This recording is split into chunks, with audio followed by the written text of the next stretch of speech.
ঘড়ির টাইম বলছে এখন বাজে 5:25 আর ঢুলুঢুলু চোখ নিয়ে রওনা দিলাম স্টেশনে, কারণ আমাদের ট্রেন ছিল 6:30টায়।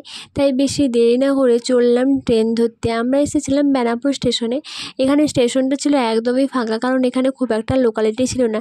যেহেতু ঠিক টাইম মতো চলে এসেছিলাম, তাই খুব বেশিক্ষণ বসতে হয়নি, আমাদের ট্রেন চলে এসেছিলো। ট্রেনে উঠেই আমার তো বেহাল অবস্থা। ইদানিং কি হয়েছে, কোনো গাড়িতে উঠলেই আমার গা যেন গুলিয়ে ওঠে, তাই আমার অবস্থা প্রচণ্ড খারাপ।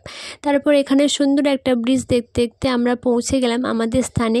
এবার বলি আমরা কোথায় এসেছি। আমরা এসেছিলাম বালেশ্বরে। আমরা গিয়েছিলাম বালেশ্বরের লক্ষ্মীকান্ত হেলথ কেয়ারে। আমরা শুনেছি এখানে চিকিৎসা খুবই ভালো, তাই আমরা এখানেই চলে গিয়েছিলাম। কিন্তু সমস্যাটা হলো যে এত তাড়াতাড়ি আসার সত্ত্বেও এখানে ছিল প্রচণ্ড ভিড়। যাই হোক, ডাক্তার দেখিয়ে এবার বাড়ির দিকে রওনা দিলাম। সারাটা দিন না খেয়ে আমার অবস্থা খুব খারাপ, তার উপর ছিল সোমবার, তাই তো কিছু খাওয়া হয়নি। অবস্থা এমন খারাপ যে আমি ট্রেনেই শুয়ে পড়েছিলাম। আমরা যখন ট্রেন থেকে নামি তখন বাজে 9টা, বেরিয়েছিলাম 5:30টায়, আর এখন বাজে 9টা, মানে শরীর পুরো শেষ। তো চলো এখনের মতো আসি, ফিরে আসছি নতুন একটা ভিডিও নিয়ে।